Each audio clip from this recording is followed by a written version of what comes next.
अस्सलाम वालेकुम स्टूडेंट्स। बेटे लास्ट क्लास में हम लोग already time dependent equation Schrodinger time dependent equation drive कर चुके हैं और आज मैं आप लोग के साथ Schrodinger time independent equation solve करने जा रही हूँ। अच्छा, मैं ये कहूँ कि हम ड्राइव कर चुके हैं तो ऐसा नहीं है, आप लोगों को पता है you already study the Schrodinger time dependent equation. हमने ड्राइव नहीं की because it is a postulate, it is a law, we verified. हम इसे वेरीफाई तो करते हैं लेकिन हम उसे ड्राइव नहीं करते। श्रोडिंगर टाइम डिपेंडेंट इक्वेशन को सॉल्व करते हुए हम टाइम इंडिपेंडेंट इक्वेशन ड्राइव करेंगे, यानी कि ये श्रोडिंगर टाइम डिपेंडेंट इक्वेशन है जो ऑलरेडी हम ड्राइव कर चुके हैं। अब आप लोग देखोगे जब हम इसको सॉल्व करेंगे तो हमारे पास श्रोडिंगर टाइम इंडिपेंडेंट इक्वेशन आएगी। जो रिजल्ट आएगा वो टाइम पे डिपेंड नहीं कर रहा होगा, तो हम श्रोडिंगर टाइम इंडिपेंडेंट इक्वेशन कहते हैं। ये पोटेंशियल एनर्जी है, काइनेटिक एनर्जी है, आपको पता है कि हमने ऑपरेटर्स देखे हुए हैं, और टोटल एनर्जी है, तो ये खुद एक लॉ है, ये total law of conservation of energy है जो श्रोडिंगर टाइम डिपेंडेंट इक्वेशन इसे हम कह रहे हैं। अच्छा बेटे, स्टार्ट हम बिल्कुल उसी तरह से हमने टाइम डिपेंडेंट देखी थी, हम स्टार्ट 1D से करेंगे और इन दी एंड हम उसे 3D में क्या कर लेंगे, कन्वर्ट कर लेंगे। कि सिंप्लिसिटी के लिए, आसानी के लिए हम 1D से हमेशा स्टार्ट कर रहे हैं। अच्छा, this equation is called the partial differential equation, यानी कि इसमें एक पोजीशन और टाइम पे डिपेंडेंट है। जो हमारी वेव फंक्शन है, वेव इक्वेशन है, Schrodinger time dependent equation position और टाइम पे दोनों पे डिपेंडेंट है। तो दो वेरिएबल पे डिपेंडेंट है, तो आपको पता है कि यहाँ पे पार्शियल डिफरेंशियल इक्वेशन होगी। अच्छा, हम इसको जो सॉल्व करेंगे रिज़ल्ट लाने के लिए वो एक सेपरेबल मेथड से करेंगे। और सेपरेबल मेथड क्या है? ये मैथमेटिक्स का एक मेथड है जिसमें हम वेरिएबल्स को क्या कर लेते हैं, सेपरेट कर लेते हैं। आगे जाके आप मैथमेटिक्स में भी पढ़ोगे और मे बी कि आप पढ़ भी चुके हो।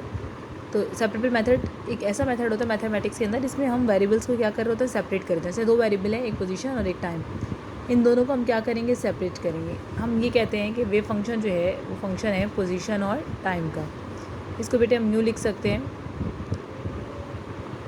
अच्छा, एक चीज़ ये कि ये it's just for your knowledge कि ये भी वेव फंक्शन है बेटे, ये भी वेव फंक्शन है, लेकिन दोनों में फ़र्क है। जिस तरह से अल्फ़ाबेट्स की अगर मैं एक एग्जांपल दूँ, एक अपर केस होता है, एक लोअर केस होता है, इसी तरह से जो ग्रीक सिंबल्स होते हैं इनके भी एक अपर केस होता है, एक लोअर केस, यानी कि अब ये वाला वेव फंक्शन है ओवरऑल जो डिस्प्लेसमेंट और टाइम पे डिपेंड कर रहा है, ये अलग है। आपको कि मिस डिस्प्लेसमेंट के साथ तो आपने जो है वो वेव फंक्शन यही लिया हुआ है, लेकिन टाइम के साथ आपने एक अलग फंक्शन से रिप्रेजेंट किया फाई से। तो बेटे ये वेव फंक्शन का सिंबल है और ये भी वेव फंक्शन का सिंबल है साई, लेकिन ये अपर केस है और ये लोअर केस है। जैसे कैपिटल अल्फ़ाबेट ए होता है और स्मॉल अल्फ़ाबेट ए होता है, इस तरह ग्रीक लेटर्स सिंबल्स के अंदर भी अपर केस होता है और लोअर केस होता है। जैसे इस वेव फंक्शन साई का अपर केस इस तरह से होता है आपके पास और लोअर केस ये होता है। तो टाइम की कमी की वजह से कि हम बार बार यूँ बनाए, तो हम अपर केस को इस तरह से हाईलाइट करते, तो लोअर केस को मैंने इस तरह से हाईलाइट किया हुआ यहाँ पे, ठीक है। अब ये सेपरेबल मेथड है कि हमने दोनों वेरिएबल्स को क्या कर लिया है, सेपरेट कर लिया है। और जब हम इसे इस इक्वेशन में पुट करेंगे, जो हमारी टाइम डिपेंडेंट इक्वेशन थी, अप्लाई करेंगे सेपरेबल मेथड, जब हमने इसमें पुट किया तो देखो वही इक्वेशन है, H cut square over 2m। अब ये सिंबल साई एक्स और टी डी एक्स। अब इसमें बेटे आपने ये चीज़ हमारे सिचुएशन अब इस तरह से हो गई है, इसकी जगह हमने ये पुट करना है, तो साई ऑफ एक्स और फाई ऑफ टी। अब इसको इस तरफ लिखा और साई ऑफ एक्स यानी कि ओवरऑल हमने इसकी जगह अभी रखा है, तो ओवरऑल इस पूरी फंक्शन की जगह हमने क्यों नहीं रख दिया, क्योंकि यहाँ पे हम डिफरेंशिएट करें विद रिस्पेक्ट टू एक्स, तो हमें एक्स का फंक्शन लिखना है और ये जो फंक्शन है ये एज अ कॉन्स्टेंट ट्रीट होगा, इसे हमने बाहर लिख दिया। फिर प्लस का पोटेंशियल है वी एक्स ऑफ टी, इसको भी फिर साई एक्स टी था तो हमने सिर्फ सेपरेबल मेथड की तरह साई ऑफ एक्स और फाई ऑफ टी लिख दिया। इसी तरह हमने राइट साइड पे I H cut Sai of x. अच्छा, अब यहाँ पे क्या किया, उसी तरह इसको इसकी जगह हमने पूरी चीज़ पुट कर दी। अब यहाँ पे साई ऑफ एक्स अलग लिखे, क्योंकि यहाँ पे जो डिफरेंशिएट हो रहा है विद रिस्पेक्ट टू टी हो रहा है, तो ये वाला फंक्शन लिखा जाएगा, लेकिन इसको हम क्या कर देंगे, बाहर कर देंगे, ठीक है। यहाँ तो कोई ऐसा मसला नहीं, सिंपल मैथमेटिक्स अप्लाई सॉल्व मतलब हम लगा रहे हैं यहाँ पे, ठीक है। अच्छा, मज़ीद हम क्या करेंगे बेटे, डिवाइड बोथ साइड, इस इक्वेशन की दोनों साइड को हम साई ऑफ एक्स और फाई ऑफ टी से डिवाइड कर देंगे। अच्छा, सेपरेबल मेथड है, मैं अगर आपको बताऊँ, हम सेपरेट कर रहे हैं, हमें एक्स और टी को क्या करना है, सेपरेट करना है। अब आपको खुद ब खुद सोल्यूशन सॉल्व करके पता चलेगा। हमने divide both side of this equation by phi of x, phi of t and psi of x, and assuming that the potential is function of position only, यानी कि पोटेंशियल जो है पोजीशन पे हम ये एज्यूम कर सकते हैं, ये आई थिंक मैं आपको पहले भी बता चुकी हूँ। और टाइम इंडिपेंडेंट पोटेंशियल ले रहे हैं यहाँ पे, ठीक है। अब यहाँ पे हमने सिर्फ चेंजिंग क्या आएगी आपके पास बच्चों, ये हमने पूरी इक्वेशन को डिवाइड करवाया, तो यहाँ पे हो जाएगा फाई ऑफ टी से डिवाइड हो जाएगा तो साई ऑफ एक्स रिमेनिंग बचेगा, ठीक है, क्योंकि हमने साई ऑफ एक्स और फाई ऑफ टी दोनों से डिवाइड किया, तो फाई ऑफ टी से फाई ऑफ टी कैंसिल हो गया, साई ऑफ एक्स यही सेम चीज़ आ गई। अच्छा एक चीज़ यहाँ पे कि मैंने एज्यूम किया यहाँ पे function of time only, not sorry function of position potential, time पे डिपेंड नहीं है। इसी तरह हमने इस साइड पे भी ये किया है कि हमने साई ऑफ एक्स और फाई ऑफ टी से डिवाइड किया, तो साई ऑफ एक्स से कैंसिल हो गया, रिमेनिंग बचेगा फाई ऑफ टी।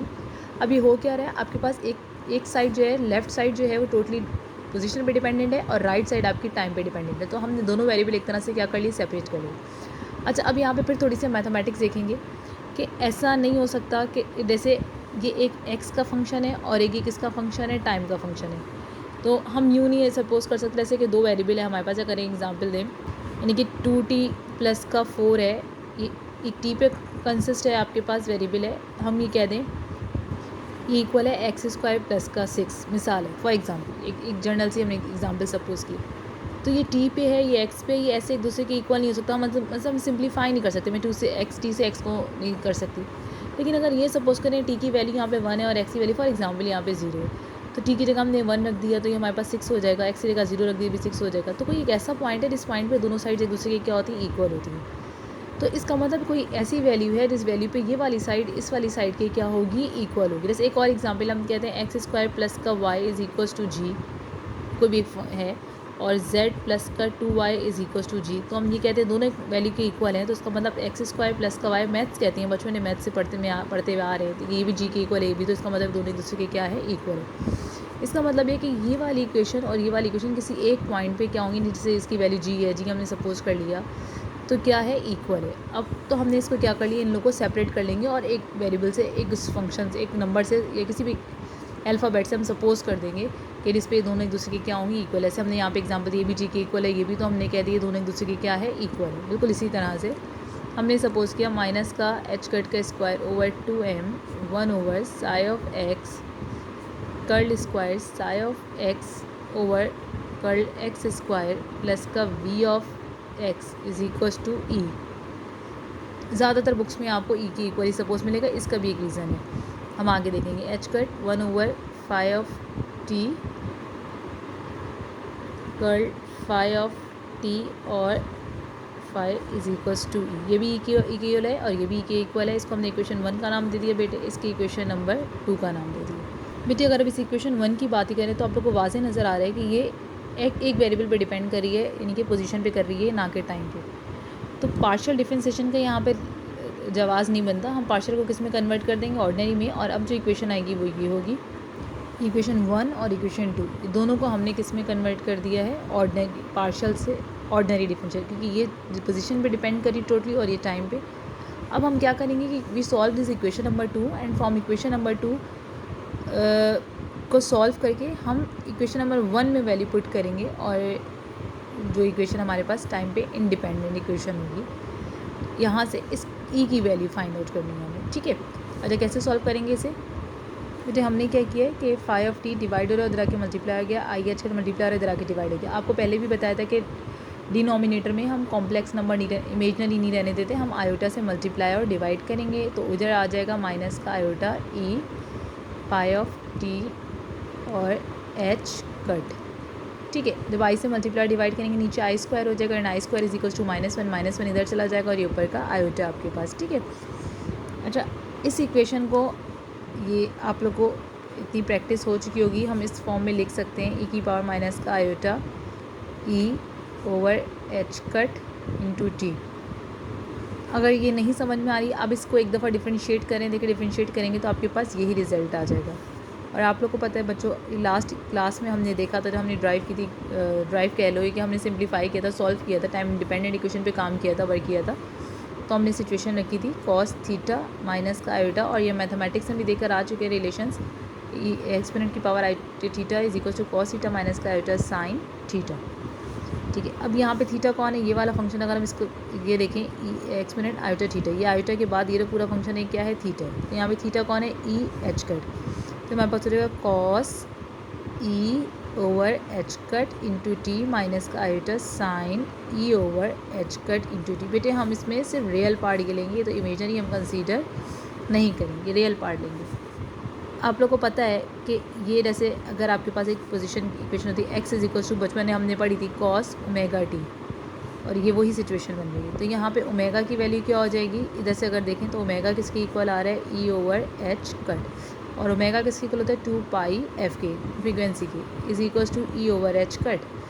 बेटे मज़ीद सिंप्लीफाई करेंगे, 2 पाई एफ एच कट की जगह रख देंगे एच ओवर 2 पाई, तो h cut is equals to h over 2 pi, तो एच इधर आ जाएगा, 2 पाई इधर, 2 पाई से 2 पाई क्या हो गया, कैंसिल, तो nu into h is equals to E, और ये प्लैंक्स लॉ के तहत ई इज इक्वल्स टू किसके इक्वल होता है, एच न्यू के। तभी मैंने आपसे कहा था कि ज़्यादातर बुक्स के अंदर ये चीज़ किसके इक्वल सपोज की गई है, ई के इक्वल सपोज की, अदरवाइज़ हम इसे किसी और भी कांस्टेंट से सपोज, किसी और भी फैक्टर से सपोज कर सकते थे, जैसे जी कह दें। हमें ये पता है कि दोनों एक्स के इक्वल है, क्योंकि दोनों एक दूसरे के इक्वल थी, तो दोनों किसी एक पर्टिकुलर वैल्यू के क्या है, इक्वल है, वरना अदरवाइज इसके या तो वेरिएबल सेम होने चाहिए, या तो इधर भी एक्स होता, इधर भी एक्स होता, इधर भी टी है, इधर भी टी है, तो हम कहेंगे सिंप्लीफाई करके एक रिजल्ट आएगा। वेरिएबल्स डिफरेंट थे, तो ये खुद दोनों किसी एक कांस्टेंट के फैक्टर के इक्वल हैं, तभी हमने कहा ये दोनों एक दूसरे के क्या है, इक्वल हैं। और उसको ई से सपोज करने का ये भी एक रीज़न हो सकता है कि इसकी जो वैल्यू आ रही है वो एच न्यू आ रही है, प्लैंक्स कॉन्स्टेंट के तहत ई किसके इक्वल होता है बेटे, एच न्यू के। अच्छा ठीक है, अब आपको पता चल गया इसको हमने किसके इक्वल लिया, ई के। अब हमें यहाँ से पूरी इक्वेशन को मल्टीप्लाई करेंगे both side by Sai of x, ठीक है, माइनस का साई ऑफ एक्स, जब करेंगे मल्टीप्लाई माइनस का साई ऑफ एक्स, तो सिंप्लीफाई करके हमारे पास रिजल्ट आएगा। अच्छा जब हमने यहाँ पे दोनों तरफ बेटे साई ऑफ एक्स से किया, तो साई ऑफ एक्स से साई ऑफ एक्स कैंसिल हो जाएगा, इधर भी साई ऑफ एक्स आया है और इधर भी साई ऑफ एक्स है। अच्छा मज़ीद सिंप्लीफाई करेंगे, यहाँ से माइनस में था, इधर आके प्लस हो जाएगा, साई ऑफ एक्स दोनों से कॉमन ले लिया, ये नेगेटिव था, ये प्लस हो जाएगा, और ये नेगेटिव ही रहेगा, ई माइनस का भी इज इक्वल टू 0।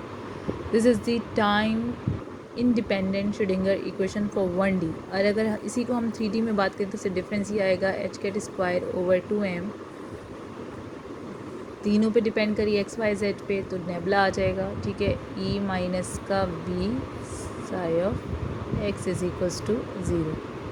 ये हमारे पास आ रही है बच्चों time independent Schrodinger equation in 3D। अस्सलाम वालेकुम स्टूडेंट्स। अच्छा बेटे आज फिर एक नई क्लास के साथ, एक नए लेक्चर के साथ स्टार्ट करेंगे, और आज बड़ा इंटरेस्टिंग टॉपिक है, कोशिश करूँगी कि अच्छे से एक्सप्लेन कर पाऊँ आप लोग। अच्छा आज का जो टॉपिक है, एक फ्री पार्टिकल को हम स्टडी करेंगे। We develop a quantum model that a particle is in the infinite potential well. अच्छा ये मॉडल बहुत जगहों पे वैलिड होता है, जैसे for example it is valid for quantum dot, for example it is valid for electron trap in a solid. ये actually हम एक जर्नल मॉडल बना रहे हैं जिसको सॉल्व करके हम डिफरेंट क्वांटम मैकेनिकल सिस्टम को सॉल्व कर सकते हैं, मॉडिफाई करके, उनमें थोड़ी सी चेंजिंग ला के। अच्छा तो वो मॉडल क्या है कि एक पार्टिकल है जो एक इनफाइनाइट पोटेंशियल वेल के अंदर है, ठीक, ये एक पार्टिकल है जो इनफाइनाइट पोटेंशियल वेल के अंदर है। अच्छा पहले फ्री पार्टिकल को डिस्कस कर लेते कि फ्री पार्टिकल क्या है, ये तो पहले आप लोगों को पता होना चाहिए। एक ऐसा पार्टिकल जो एक्सटर्नल फोर्स की एब्सेंस से मूव करे, the particle which is move in the absence of external force, यानी कि ज़ीरो पोटेंशियल हो, यानी कि gravitational potential energy for example आप कह रहे हैं सिस्टम पे लग रही है, तो सिस्टम को नीचे की तरफ क्या करवा रही है, मूव करवा रही है। इलास्टिक पोटेंशियल एनर्जी होती है, different form of potential energy होती है। तो एक ऐसा फ्री पार्टिकल एक ऐसा पार्टिकल होता है जिसमें कोई एक्सटर्नल फोर्स नहीं लग रही होती। तो यानी कि यहाँ पे अगर हम देखें तो इन टर्म्स ऑफ पोटेंशियल यहाँ पे क्या लग रही है, फोर्स लग रही है, तो हम कहते हैं कि ज़ीरो पोटेंशियल है आपके पास। तो ऐसा पार्टिकल क्या होता है, फ्री पार्टिकल होता है। उसके लिए हमने एक सिस्टम लिया है, हमने कहा पार्टिकल इन 1 डायमेंशन बॉक्स में लिया हुआ है, एक ट्रैप हुआ है एक पार्टिकल, ठीक है, एक 1 डायमेंशन बॉक्स में। ये इसकी ना बाउंड्री कंडीशन है। बाउंड्री कंडीशन क्या है, तो पोटेंशियल जो है वो ज़ीरो है और पोटेंशियल इनफाइनाइट है, दो सिचुएशन है, सही है। अब कहाँ ज़ीरो है और कहाँ इनफाइनाइट है, दोनों कंडीशन यहाँ पे मेंशन की हुई है। पोटेंशियल ज़ीरो कहाँ है और इनफाइनाइट कहाँ है, ये कहते हैं कि मिसाल है कि पोटेंशियल ज़ीरो है when x is greater than zero and x less then a, यानी इस जगह पे और इस जगह पे पोटेंशियल इनफाइनाइट है, x ज़ीरो है और x a पे। इधर ऐसे बताया हुआ है कि x less than equals to zero, यानी कि x ज़ीरो से कम है या ज़ीरो के इक्वल, यानी कि इस जगह पे या इधर, इन दो जगह पे पोटेंशियल क्या है, इनफाइनाइट है, ठीक है। और x जो है greater than equals to a, यानी कि a से बड़ा है या a के इक्वल है, इधर और इधर, और इसकी बॉल इस जगह पे, इस सिचुएशन इन बॉल्स पे इधर पोटेंशियल क्या है, इनफाइनाइट है, और इसके दरमियान में अगर x ग्रेटर दैन ज़ीरो हो और लेस दैन a, ज़ीरो से बड़ा है, यानी कि इस जगह से यहाँ तक यहाँ पे पोटेंशियल क्या होगी, ज़ीरो होगी, तो यहाँ पर पार्टिकल ट्रैप्ड है, वो क्या ट्रीट होगा, एज अ फ्री पार्टिकल एक ऐसा पार्टिकल इस पर कोई एक्सटर्नल फोर्स नहीं लग रही, यानी कि फॉर एग्जांपल एक पार्टिकल इस सिस्टम के अंदर है तो यहाँ पे ग्रेविटेशनल फोर्स एक्ट नहीं कर रही, तो पार्टिकल क्या हो जाएगा, फ्री पार्टिकल हो जाएगा। ठीक है, यहाँ तक क्लियर होती है बात आप लोग को। अच्छा, यानी कि जो पोटेंशियल है, जो इनफाइनाइट पोटेंशियल है, they play the role of door. अच्छा, ये बहुत इंपॉर्टेंट पॉइंट है कि अगर हम सपोज करें कि इलेक्ट्रॉन ट्रैप हुआ हुआ है तो इलेक्ट्रॉन के साथ एक वेव भी एसोसिएटेड है। अगर हम बात करें पार्टिकल की, तो पार्टिकल को तो बाउंड्री हो तो ट्रैप करके क्या हो रहा है, जैसे पार्टिकल टकराएगा तो टकरा के क्या हो जाएगा, वापस आ जाएगा। लेकिन आप लोग को पता है कि जो वेव जो होती है वो वेव के अंदर पेनिट्रेट करने की पावर होती है। वेव क्या कर सकती है, पेनिट्रेट कर सकती है। तो वेव इधर से और इधर से क्या कर सकती है, पेनिट्रेट कर सकती है। इसी वजह से हमने यहाँ पे एज्यूम किया है कि जो पोटेंशियल है वो हमारे पास क्या है, इनफाइनाइट पोटेंशियल है। तो वो वेव टकरा के क्या हो जाएगी, बाउंस बैक हो जाएगी, वापस आएगी, बजाय से कि वो क्या कर जाएगी, पेनिट्रेट करेगी। अगर हम कहते हैं कि यहाँ पर जो पोटेंशियल है वो इनफाइनाइट नहीं, लो पोटेंशियल है, तो फिर वेव के पास एबिलिटी होती है कि वो क्या कर जाए, पेनिट्रेट कर जाए। बेटे ये मॉडल बहुत जगह पे अप्लाई होता है, लेकिन फ़िलहाल हम इस मॉडल की श्रोडिंगर इक्वेशन को सॉल्व करेंगे को अप्लाई करते हुए वेव फंक्शन निकालने के लिए, और देखते हैं कि क्या सोल्यूशन निकलता है हमारे पास। अभी तक हमने कहा था कि हम लोग we get the value of wave function with the help of Schrodinger equation. आज हम इसकी एप्लीकेशन भी देख रहे हैं कि हमारे पास एक मॉडल है, ये हमने एक फ्री पार्टिकल को, एक इलेक्ट्रॉन को समझे, हमने एक ट्रैप किया हुआ है एक 1 डायमेंशन बॉक्स में, इसकी डायमेंशन क्या है, ए है, और इसकी जो वॉल है इस पर इनफाइनाइट पोटेंशियल है, तो it play the role of door for not only particle but also for wave. जैसे मैंने आपसे कहा कि वेव की एबिलिटी है कि वो पेनिट्रेट कर सकती है, लेकिन वेव यहाँ पे पेनिट्रेट इसलिए नहीं करेगी, यहाँ पे इनफाइनाइट पोटेंशियल है, तो they play the role of well कि वो आपके इस पार्टिकल इसके अंदर क्या हुआ हुआ है, ट्रैप हुआ हुआ है। अब इसका हमें वेव फंक्शन देखना है, तो यहाँ पे हम time independent wave equation, Schrodinger equation apply करके सॉल्व करेंगे, वेव फंक्शन की वैल्यू फाइंड आउट करेंगे। ठीक है,